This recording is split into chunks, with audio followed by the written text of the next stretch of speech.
Stanisci. Welcome to CFL Talk on the Spanglish World Network on Zingo TV, channel 250. Please remember to download the Zingo TV app at the respective app stores for iOS and Android devices. While you download, make sure you rate and leave a comment. Both apps are absolutely free. Zingo TV is available on Google Chromecast, Amazon Fire TV sticks, Roku sticks, and also on all smart TVs 2016 forward. Now on CFL Talk, our fabulous co-host, David Morassutti. David, how's it going, buddy? I'm doing pretty well. I'm preparing myself for the Tokyo Olympics. Oh boy. There are a lot of concerns. That's another whole hour right there. Yes, and I'm the one that has to be up, throughout the night to keep track of all the sports going on and make sure people get their news. So I am sacrificing my sleep for the better sake of everybody else. So I better get some thank yous for that one. It'll be in an envelope and it'll go straight into your bank account. Yeah, exactly. That's your thank you. That's my thank you. That's a thank you I prefer more than many others. All right, it's starting. They came back to camp. We're in now after the second week of camp, and now we're starting to really get to the point where we're starting to find out what players are ready to play. I mean, everything's high energy, and the season's going to be higher energy because without I think one of the effects of the pandemic is everyone's getting really excited to play, right? So those first few games are going to be not just players who missed a season or missed 6 months because of injury. That first time you play coming back, after coming back from something silly, everybody's coming back from something, right? So it's going to be interesting. The preparation has been intense and it's still intense. There's injuries. They've been sporadic. Have there been as many as you think there might have been predictable? I expected injuries. I like it. It comes with the territory that guys are doing an activity that they haven't done in a really long time. They're dealing with elements that they might not have been dealing with for the longest time. So I did expect this. I mean, maybe some of them are a little bit of a surprise. I mean, we talked at length last week about the Rough Riders injuries, and those ones were more of the okay, like that one's a little bit too hard too soon. Too hard too soon. But I think teams are realizing now that they really need to manage the workload of the players. Guys that need treatment, make sure that they're handling that, and it's normal too. But I think that coaches may have to be a little more worried about how much they're pushing their guys. It's got to be a challenge because now you got guys who are coming from not playing away from the team. Many of the players, even though they're teammates and players who played for that same team, they're coming back from a prolonged period of being away. Not every player has the privilege or luck to be able to afford to concentrate on the preparation for a football season, nonetheless one that you don't even know for sure is going to happen. There's still people that probably are wondering whether the season will happen, because there's lots of stuff going on around. People are distracted by some of the noise that's going on.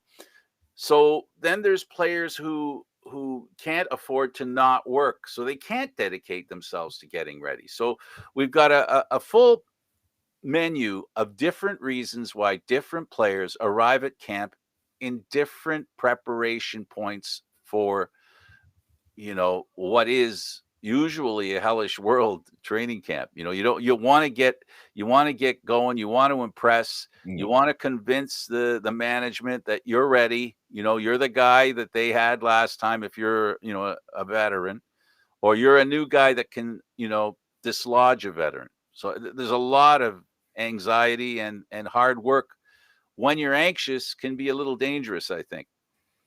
Yeah, very much so. And I think players have to kind of set reasonable expectations for themselves as well.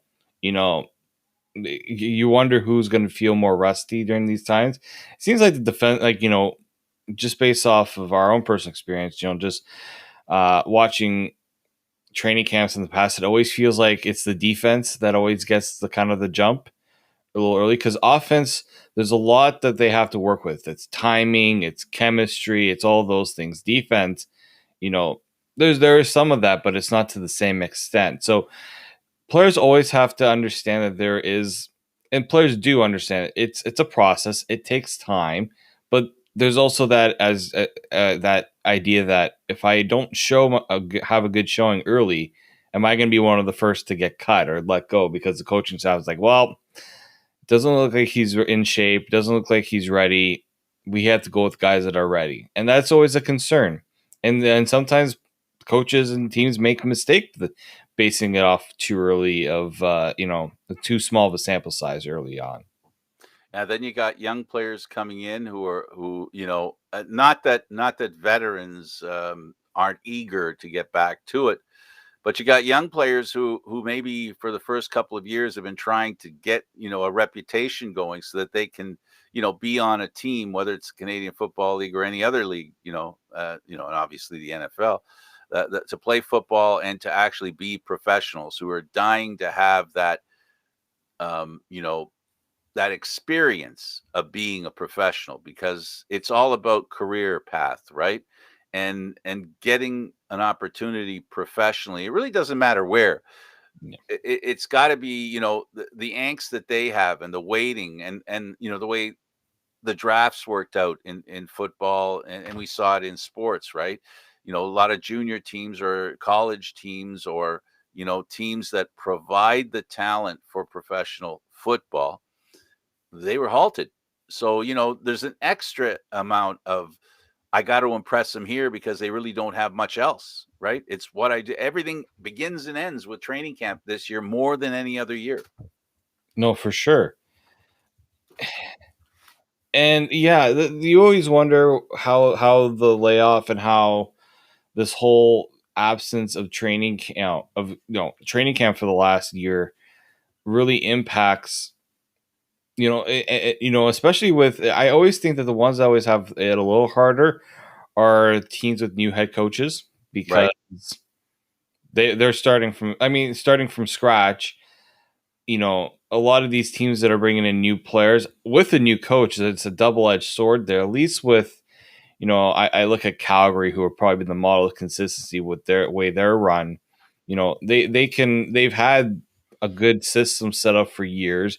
They've had the same quarterback for all this time, so it's just plugging in a couple of new pieces here and there. But I think I look at Toronto, I look at Winnipeg. They're it's all new there. So Well, Winnipeg, well, David, Ottawa, new, not Winnipeg. new Yeah. head coaches come to teams because the team had a problem, but Yes. the old coach would still be there. Well, You know, that's the issue, right? But exactly. they're already trying to rebound or trying to move forward on top of, well, now we've gone this whole time without you know being together. Some guys have, I think, in Toronto's case, Dinwiddie said that McLeod started learning the offense last year, so it kind of gave him a little bit of time. Like he wasn't exactly starting from scratch. That's probably the key part is how many players took advantage of the time off and said, you Absolutely. know what, I'm still under contract. What can I do to prepare myself for when I have to get back on the field? It's not just what you can do physically. It's how well do you know the expectations of the coaching staff? How much are you putting towards preparation and all those things for sure? Yeah, no, it's if you let's um as far as players are concerned, um, you know, we're speaking generally about the Canadian Football League because, quite frankly, general conversation at this point is probably the most fun for me right now because watching all these teams and listening to some of the news that's coming around from all the different camps. The most interesting thing that I'm hearing is this appreciation for playing football, for being able to play. You know, I think that's a common thread within all the teams and all the organizations where you have players who, you really know how much you miss football when you can't play for almost 18, 19 months, right? Yeah, I think Alden Darby said that to me when I asked him Well, I mean, I was asking him about camp, and he says, "Well, the important thing here is just realizing how fortunate we are not only to play the game, but you always get a better sense. You always get a better sense of what you're missing or like how important something is when it's not there. For these guys, football is everything. Football is what they live for, and what they that's it's their livelihood. When that gets taken away from you, there is that sense of a little bit of loss with what are you going to do with yourself, and for a lot of players they were wondering, okay, is this the time where I start to think of um what comes after football for me? And a lot Yeah, of people are doing that. yeah. Real quick, Imad, that's the flip side of the coin, right? Then there are the guys that the game disappears and they go, you know, I actually don't miss it. Maybe I'm not interested in playing. Maybe I should retire. You know, there's that side too, right? That you don't miss it that much. It's a relationship not gone wrong, but a relationship that's played out the string, if you will, at least in the person's mind under the circumstances. Yeah, yeah, for sure. And a lot I've always heard, once you kind of get those thoughts into your head, you're kind of half out the door in some cases. But this is a totally different situation. Like players, Yeah. the players weren't exactly looking to leave, or No. they were just trying to navigate an uncertain time. Add on to the fact that the NHL, the CFL, sorry, I have NHL in my brain too. Yeah. The CFL has been in these talks with the XFL, and players are wondering, well, are we going to be a CFL XFL merger? What's going to happen with that? Yep. That was just an added thing to the whole craziness that was this you know this 18 months or so. I think it's the timeline we're going with here. Absolutely. So there's just, when there's so much uncertainty about whether you're going to play, uncertain, all this talks about what the future of the league is going to look like. It's only human nature to think about what comes next, because you might not even blink an eye, it may all get taken away from you. So I don't blame them from having that thought process. And I'm glad a lot of them are now. I mean, I'm glad they're back on the field now, because they don't have to. They can put that more in the rear view than I think they've ever had to.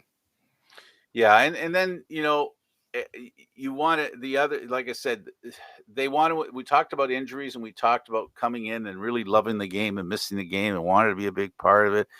How much pressure there is to make the big plays. Even though it's only practice. All those things. We talked about injuries, and we talk about one of the worst enemies when it comes to injuries is the aggressiveness with which the uncontrolled aggressiveness of which at which you attack training camp.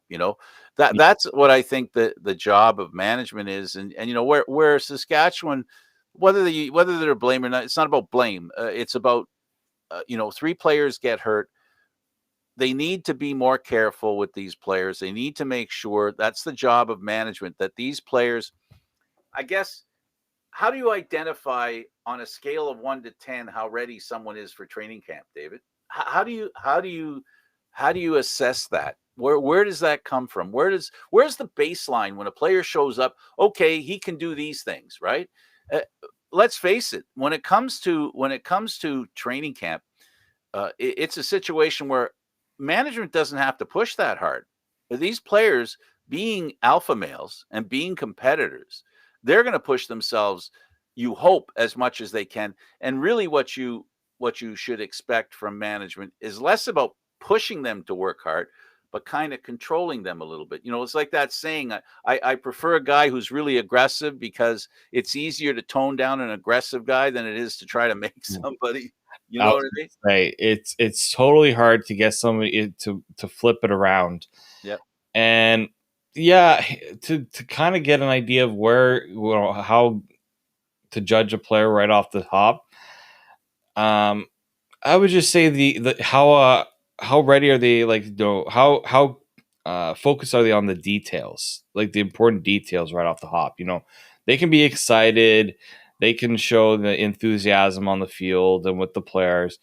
I think it all comes down to is how are they you want to hammer down as many details during training camp because we already know that practice during the season is kind of refined. So especially with they're gonna have to manage off days and the schedule changes. So right now, coaching staffs I think want to see who's got the details down, who has you know who's executing things you know right away versus guys that maybe it's taken a little time to get either their timing right or they made a cut to the left when the play is supposed to be a cut to the right. It's those sort of things like who's really locking in on the details right away. That's kind of where I see it because if as a coaching staff you don't want to have to start right at zero. You want to kind of be ahead a little bit. Yeah, one or two at least, right? Exactly, right? You don't want to have to come here and say, "Oh my god, like no, we have so many things we have to not, check off the list." How and many? that's what makes it hard to be a rookie coach. That's the hard part of being a rookie coach, right? Because the checklist is one that he's trying out, you know, or one that he's seen used elsewhere, but one that he actually has 100% control over. It's a first time for him. Like for the Argos head coach, like he's in a different position coming as an assistant coach to becoming a head coach. We saw also during this break, we saw the offensive coordinator Paul Police go to Ottawa. He's had experience as a head coach, so he starts off at a better place. I think you know that's the other thing is that the ramp up time. While training camps are longer than they've been, they're a full month, right? The training camps are a full month. They're normally not that long. No exhibition. I can't see how it isn't more difficult for a rookie coach to deal with under these circumstances than it is for a veteran one. Yeah, and I think the CFL they had to kind of get the timing right because they had to deal with the quarantine, players needing 7 days. What happens if a player tests positive? What happens if part of the coaching staff or someone in the staff tests positive for COVID? They had to kind of, I think, allow for. They couldn't make this a tight window for training camp. They needed to give a little bit of leeway in terms of making sure that teams get the allocated time they need to prepare for everything. Right. Because if you're just throwing, teams and saying, "Hey, you got like 2 to 3 weeks to prepare for a season," after being off for all this time, that's you're doing no favors to your product on the field. If you're the CFL, you don't want the teams coming to start the season looking sloppy. You want But that's what's going to happen, right? yeah, Like probably. it's unavoidable. It's When you don't have unavoidable that preseason games.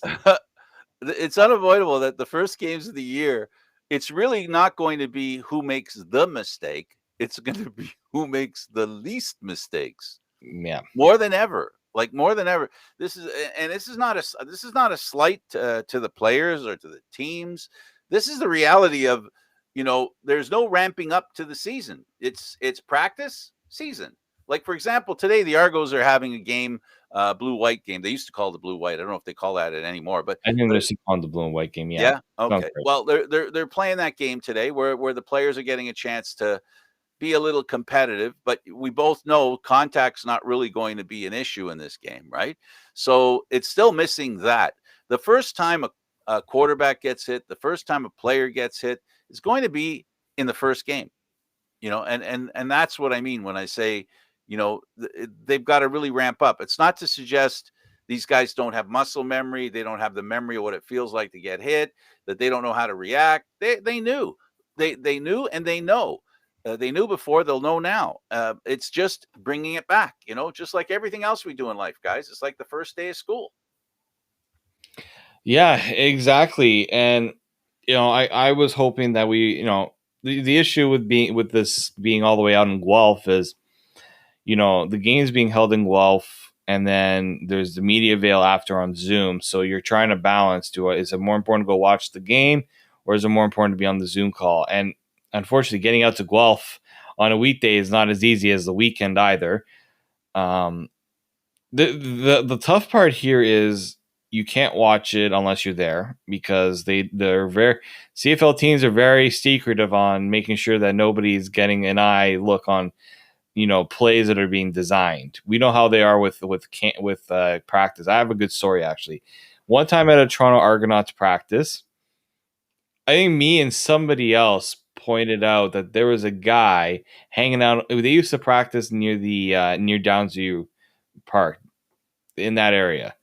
So there's these hills and it was got like this almost like tall like wheat grass. I said, I think there's somebody hanging out at the top of this hill, like very far away, but you could see that somebody was there. Poor, I believe it was Jacob at the time, the old Argos media coordinator. He had to walk all the way up this massive hill to go and see. And I think it was just some random person there. But like those are things like, is this person standing at the hill taking video of practice? Like they're very very secretive on like they don't allow certain parts of practice to be recorded. So it's a little unfortunate that at a time where fans can't be in the stands, at least for Argos practice. I know Saskatchewan had fans come to their practice this weekend. It would have been nice to give the fans a little something to watch. I mean, or at least let a few come and just sit and watch. But protocols, that's something we have to keep in mind during all of this. They don't want to do anything that jeopardizes what they're doing. So yeah, there's that first scrimmage thing. I think that's these inter squad scrimmages that a lot of players do take these seriously. They don't They treat have to. this. They have to. They can't be like there'll be maybe some goofy moments where something like funny happens. It happens in the game too. Like there's times where it's just something unexpected happens. But yeah, I after this first scrimmage game, I want to see how the injury reports look. And that's another thing. With gambling coming, the CFL is already starting to implement a more NFL style injury report. And that's In other words, open book. open book. It's not just what the player is dealing with, that they're dealing with an injury. What type of injury and how long are they going to be out for? That's getting some teams having to think. A lot of teams are they don't like to put all that stuff out there. Well, there's people that need to know this information.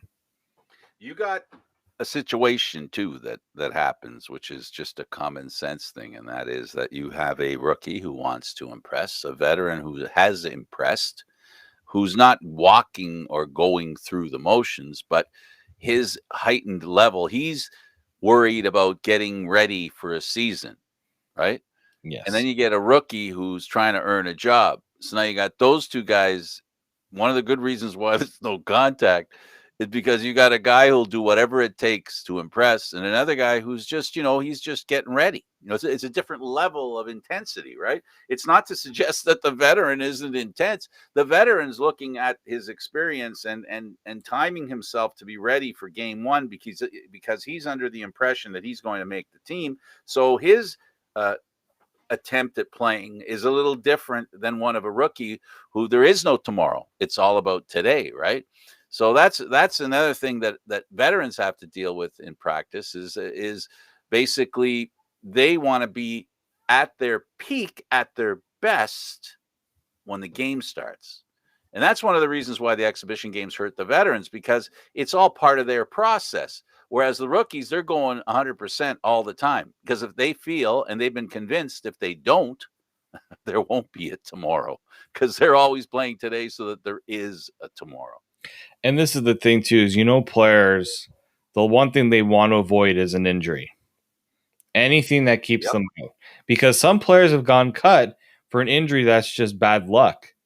And that's certain things that you try to control. One of them is making sure you don't push yourself too hard and you get yourself injured. So you got players that are they have the mentality like, I'm just gonna go for it and hope I don't get injured. And then some are like, well, in my past experiences, I've seen guys do things that they went a little too hard. And I'm not gonna put myself in that situation to potentially be off the field. So Yeah, that's the key thing is the veterans. What makes a veteran, so savvy and has kept them around long enough is they know when to turn it on and when to turn it off. And that's, I think, going to be crucial at a time like this. Absolutely. It is important at this time, very important as well. Because of the pandemic, there's a distraction or less of a distraction for each player. It's different. Having your family with you. Is it a distraction having your family around? Is it a distraction not having your family around? Because a lot of players, their wives and families, they're back somewhere else. Not even in Canada in some cases. They're in the US. They couldn't come here even if they wanted to. Do you know what I mean? So they've got to deal. That's another challenge that training camp is identifying. And that is that people are people. Players are people. And it can be a negative or a positive if they're away from their family. I'm just saying I'm opening it up. Like I'm trying not to be judgmental on anyone. But those two opportunities are there for the ability for a player to be more focused on what he needs to do or more distracted because we're all different, right? We all interact with our families and our work differently, right? We approach both differently and one affects the other differently with different players. So there's that they're dealing with as well, which is a change because they're accustomed to bringing their family here. So we're dealing in this terrible pandemic years, because it's now two, 0 and 1. This is what's going on. Like, these players are committed to a living, and they're sacrificing so much, David. We talk about football players and how good they are with the fans in the Canadian Football League, and the relationship between the players and the fans. Not that it's taking a back seat, but I think we're all concentrating more on the bigger picture. In other words, the fans are concentrating or distracted by the fact that not how the football is being played, but that it's being played. How are the players are reacting to, oh my God, I'm playing, right? So we all have a different focus. We as media guys, you hinted at it a little bit there when you said, how do I decide where I'm going to go, what I'm going to do? If I go to the practice, I can watch the practice, or I have to be here. I want to ask questions. I'm basically doing it by a call. So it's like not even being there. So can you do your other job? Maybe it's better you go and do it a different way. So we're all doing what we did different. Well, we're all doing something that we used to do a certain way differently. Yes, and that's something we all have to deal with in this pandemic life. If we're thinking that things are going to go back right away, I hate to say it, but it's not. It's going to take some time. I expected there to be some restrictions. I know, actually, I think that you brought up the whole idea of distractions. Well, the Argos took one big one away in setting up camp in Guelph.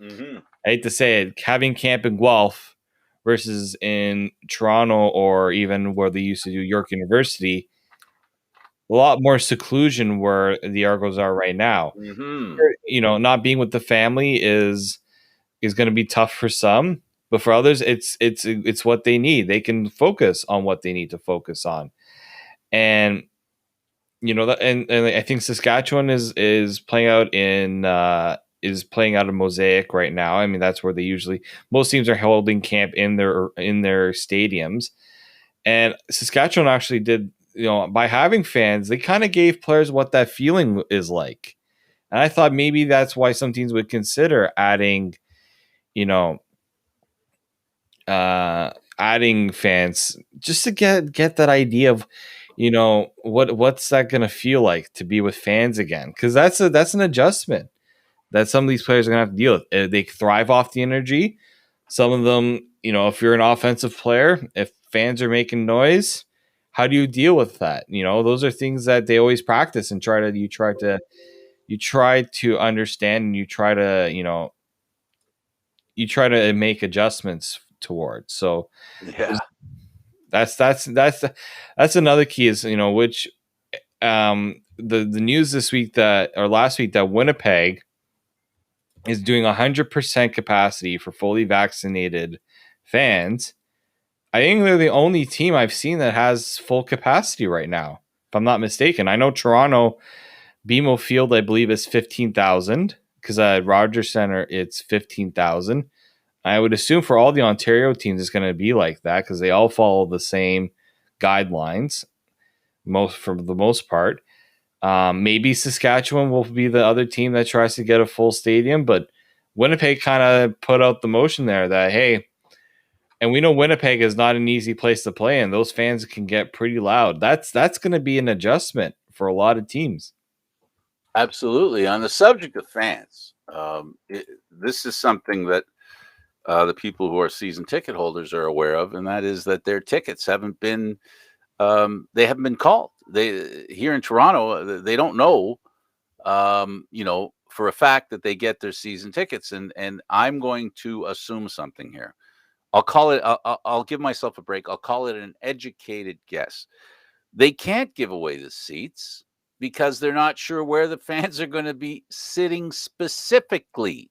They're not going to. It's not going to be one of those situations where the fans are going to be sitting in their normal seats. There's going to be some unhappiness because I suspect, like what happened with TFC, right? Did they sit in their normal seats, or were they just given general admission tickets? Were they given seats so that they were sporadically covering the stadium, right? Which means a lot of the season ticket holders aren't going to be sitting in the seats that they normally sit in, right? Yeah, I'm I'm going to the TFC game on Wednesday. It's going to be my first sporting event in a very long time. There's what I know that at least with MLSC, with the TFC, it's ticket holders, like season ticket holders first. Then it's they did set aside some for healthcare frontline workers. So that's another thing to consider. But That's are they sitting in their normal seats, David? that's something I can't answer. I have to get a hold because I'm not a season ticket holder, so I have no idea. I didn't get the tickets; someone else got the tickets. I can ask a couple of season ticket holders that I know of. But yeah, the configuration is going to be different. It's not the same configuration that your seat where you might have been. Guess what? That might be in violation of the 6 feet of social distance you need. Right. So you might. I think what they probably will try to do is they will probably try to accommodate as many as they can in the sections that they're in. But numbers are another thing you have to consider as well. I don't think every ticket there. I mean, priority is going to be season ticket holders always, but I would guess for the Argos' sake that they're going to have some available to the general public. It's going to be a debate of where, how that all is going to kind of figure out. Well, I got a perfect example. I got the group that I was a part of, am a part of, the Argo Lifers. They sit in a section together. So if they can't sit together, and if you're with somebody, for example, the couples, then you have to have 2 seats between. You know what I mean? So how do you spread those people out? Because the bottom part of the bowl on the media side, the media area, um, is packed, right? So what do? You move people to the other side? I mean, you know what I mean? Like it it all depends on what, that we keep hearing that masking and social distancing is still being maintained. Um, so if you go to the stadium, are you masking? If you're to maintain that 6 feet, that means that people somewhere are being displaced seat wise, and where are they putting them, and how are they arriving at the conclusion of who sits where? You know what I mean? Like, are they going to have it just be, okay, here are the seats, we start with this one, start with A, and then miss B and C? You know what I mean? Like, is that what they're going to do? I wouldn't want. I think this is more complicated than trying to work out the practice schedule for the teams, because fans hopefully, again, the players are glad to be playing. The fans are grateful for being able to watch them play. So maybe that'll be something that causes them to be more reasonable. And I think there's going to have to be a lot of reasonable behavior to ensure that as many people as possible go into the stadium. To put it simply, what I'm struggling with is that you have half the stadium at BMO is empty, maybe a little more. So you can spread everybody out in that stadium and still accommodate everyone pretty much. If you go by how many people are showing up the games last year, like 17,000, 16, 18, they even had fewer. So, as far as social distancing is concerned, there's room at BMO, but it means that they got to get spread out. And how do you decide how much somebody pays for a ticket if they're not sitting in their seat? So these are issues that I don't know whether the league is worried about it or the teams are worried about it, but I am because this is a fan issue, and we're also thinking of, at least I am. I'm thinking, well, what's the fan experience going to be like? This is your classic customer service dilemma, especially if you lock in maybe with your season tickets in a certain spot, and then all of a sudden, oh, we are now opening up more space, and I'm like, and then you're just like, well, my seat wasn't available before, but now it's available now. Can I can I have it, or are you giving it to someone else? And look, Frank and you just brought, there are people who are almost married to where they sit in the stadium. Well, there's a relationship that develops because if you're a multi-year season ticket holder, you know the people who are sitting beside you. You do. In fact, in some cases, those people bought the ticket specifically because you were going to be there. I just mentioned the group that I was a part of and am a part of, the Argo Lifers. They sit together. They group together.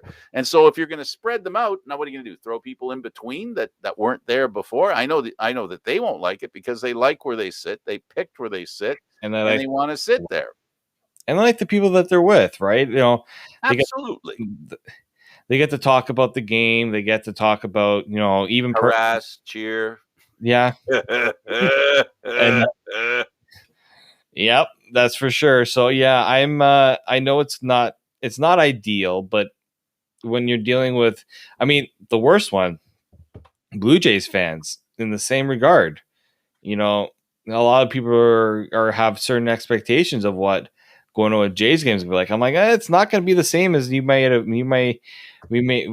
out to be in the, we see what's going on in the States. It's not going to be the same up here. It's going to be very, very limited to start. Hopefully that, the reason being that Canadians are more willing to adjust. Yeah. They're more willing to adjust. It is true. So, but the adjustment also has its limitations, given as much, and when you're talking about the different communities in the Canadian Football League, they have different level of, intense behavior, Toronto fans in comparison to Saskatchewan fans. Saskatchewan fans can be defined as more rabid, as are Hamilton Tiger Cat fans. Argo fans have a lot of rabid fans, don't get me wrong, but they just don't have as many, not only because of how many show up at the games, but percentage wise. So, different teams have a different level of concern for awarding seats, which is why they're not talking to their fans and sending them that information until they're good and ready as far as what they know. I mean, let's face it. We just highlighted the reason why they might not be calling season ticket holders, because they don't want to call a season ticket holder and say, look, I'm going to have to move you. What? I'm going to have to move you. You're going to have to move over to this section. You're going to go, and you're going to go through, there's going to be some, bad news conversation going on. Then in 2 months or a month and a half, whenever it is that the team comes here, they're going to go, okay, well, we've been told we can have 17,000 people here.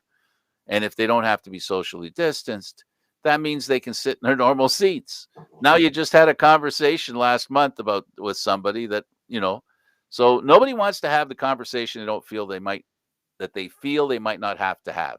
Like, why create a problem that may not exist, or deal with a problem that might not exist? And another thing about this is we're July 19th. Yep. Argos do not open their season in Toronto until August 27th. Right. There is And a that's little bit more of than a month away. more than a month away. So yes, there's probably some unrest and some you have the patience is wearing a little thin because you can see yourself inside the stadium, but something might change in a month that means their whole plan could be very different. So I would just say be patient, Yes. figure it out. Um, Yes. Yes. Vaccination rates are at a good level. You you will get in the stadium. I mean, if we know anything about the Argos, there's a good chance you're getting in the stadium at least. Yes. Yes. Numbers and experience being, Yeah. being something that we know. Let's talk a little bit about some of what I'll call some of the interesting stories to you. The one that I find very interesting, the most interesting story for me is the teams that were on, well, to use today's term, we're trending higher, right? We're trending better. Um, why don't we talk about them first, if you're willing? For example, BC, they were a team that started the season terribly. They really did play a lot better towards the end. The wins might not have shown it, but their offensive line started working things out. They had a quarterback MVP under center. Um, how important do you think it is for them to get off to a good start? And do you think it's advantage or disadvantage that they were that kind of team by my definition, and everyone can use their own definition? Is it an advantage to be a team like Hamilton that was set up coming back, or another team that's had time to you know forget about how bad a year they had and look forward? I will say the disadvantage that BC has is they play in the West. Well, The that's a biggest total disadvantage. disadvantage. They That's total. cannot get off to a bad start. They can now if they lose the first game, it's not oh my god, it's all coming down. If they lose, I would say the first 2-3 games, you're already putting yourself behind the eight ball because Winnipeg, Calgary, Saskatchewan, Edmonton, all those teams feel. I mean, we've seen it. All those teams are capable of making the playoffs. You know, I didn't see any of those teams get significantly worse either. Right? That's the hard part for BC is What none of B, those what teams got worse. what BC has to avoid, in my opinion, Yeah. are three words. Here, no, it's four. Here we go again. Yeah. So, in other words, if they can come out of the gate with an offensive line playing more like it was at the end of the last season, I like their chances. You know, David, with a quarterback, with the quarterback that they have, there are not that many great quarterbacks, and CFL has, and BC has a really good quarterback, and I'd like to see him have a less physical season this year. Yeah, he's a guy that luckily he has one, but it's that desire to win another. He got paid pretty handsomely to go to BC as well, right? So there's a bit of like just justifying that payday. It didn't go well for him. He got injured. Like we wondered when he was gonna get injured because it seemed like it was only a matter of time, which that's the most unfortunate part. I think Mike Riley has a lot. I mean, sorry, Michael Riley, because he's no longer Oh, here we go. Grandma says call him Michael. Okay. Michael If Michael you if Riley. you if you missed his mother, if you missed it, folks, Mhm. I don't know whether it was in tongue in cheek or reality, but he's being called Michael Riley now, not Mike Riley. He's blaming it on his mother. Always blame it on the mother. Yeah, Um, yeah, so he does have a lot to. BC also has a lot to, but that's a team that their ownership is a question mark for them. They're you know they want. I think like this is a team that new coaching staff because of what happened with, they went with a rookie coach. It didn't really work out well. I'd like to see how this team responds to all the questions that are around them. Absolutely.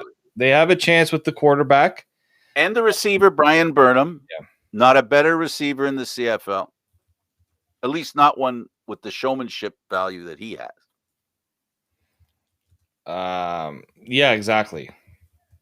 Yeah, he is one of the stars of this league, both on and off the field. He's a guy that you want to see succeed, and Absolutely.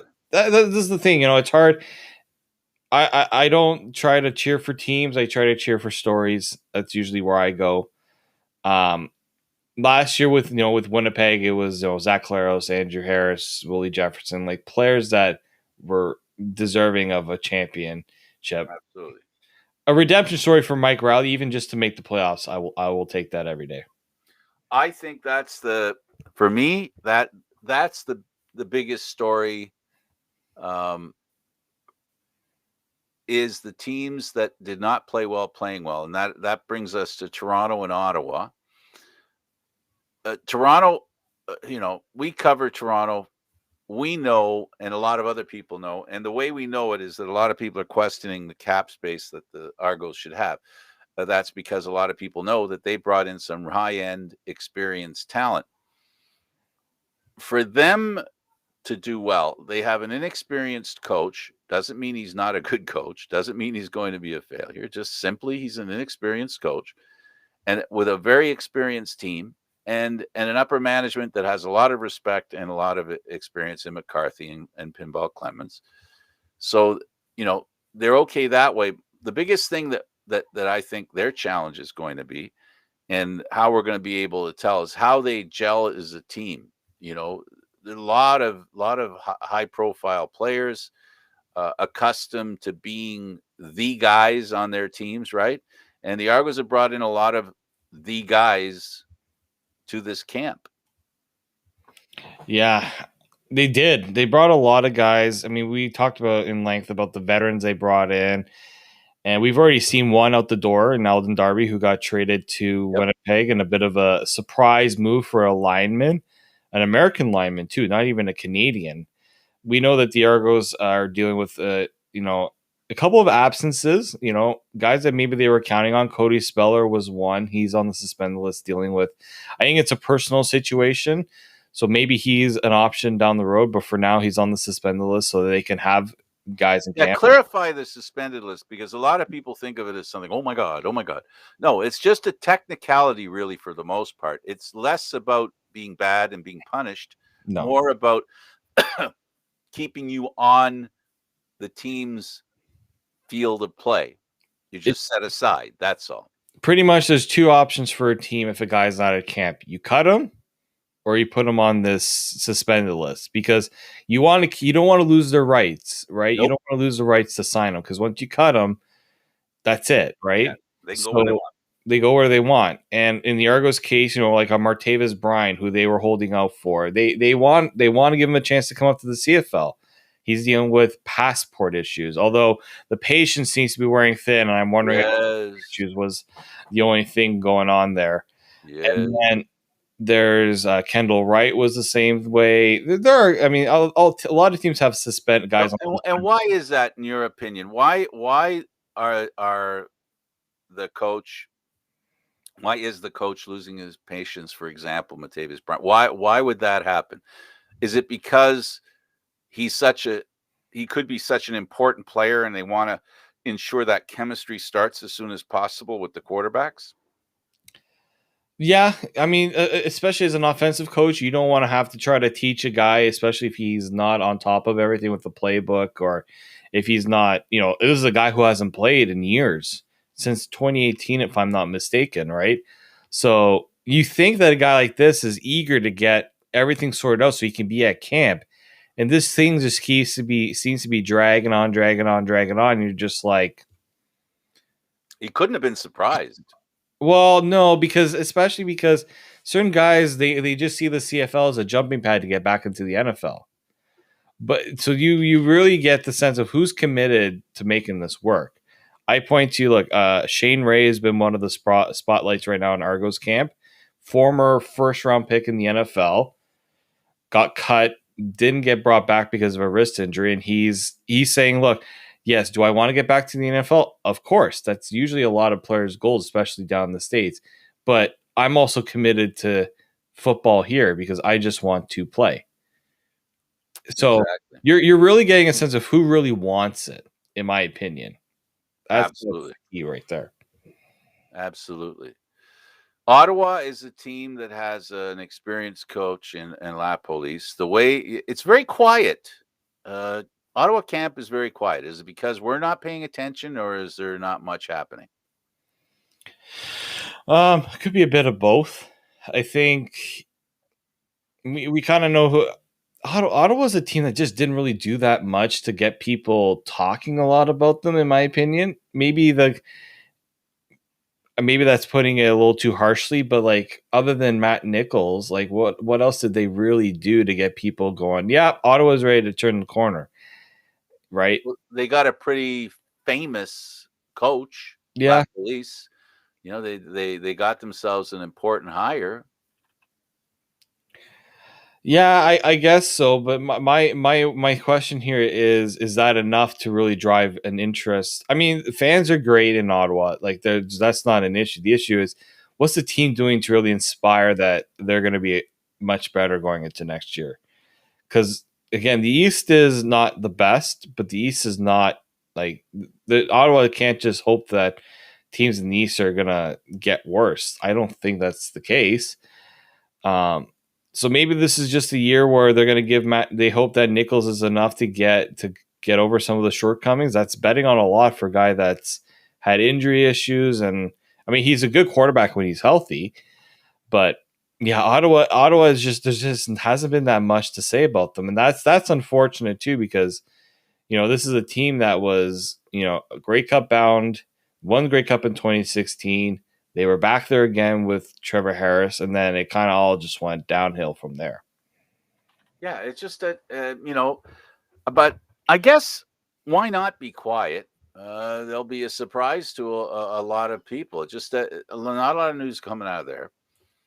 I do know that it'll be very businesslike, and we do know that the offense is going to have a plan. And we know also that they'll have the guys to execute that plan. One thing about La Police is he's very, as far as his relationship with his quarterback is concerned, they're very close. They trust each other, and from there grows the team. So they proved they could win together. Can they win in Ottawa? It really does matter whether management gives them the kind of players, David, that they need to be successful. That's going to be the key. And the biggest question I have about Ottawa management is one of the reasons their head coach left was because I think he didn't feel like there was enough action coming from the general manager's room Yep. office, helping him with building a winner. And I don't know the reason for that, but there was some evidence that Ottawa did not act reflexively in fixing deficiencies on their roster. It didn't seem to happen. It was more or less they settled on a team at the beginning of the year, and that's the team they're going to go through, for the most part. So I'm going to be curious to see how La Police and the GM's relationship works out this year, especially early if things aren't going well. Will we see changes? Will we need to have patience? Is that what's going to be sold? It's going to be interesting.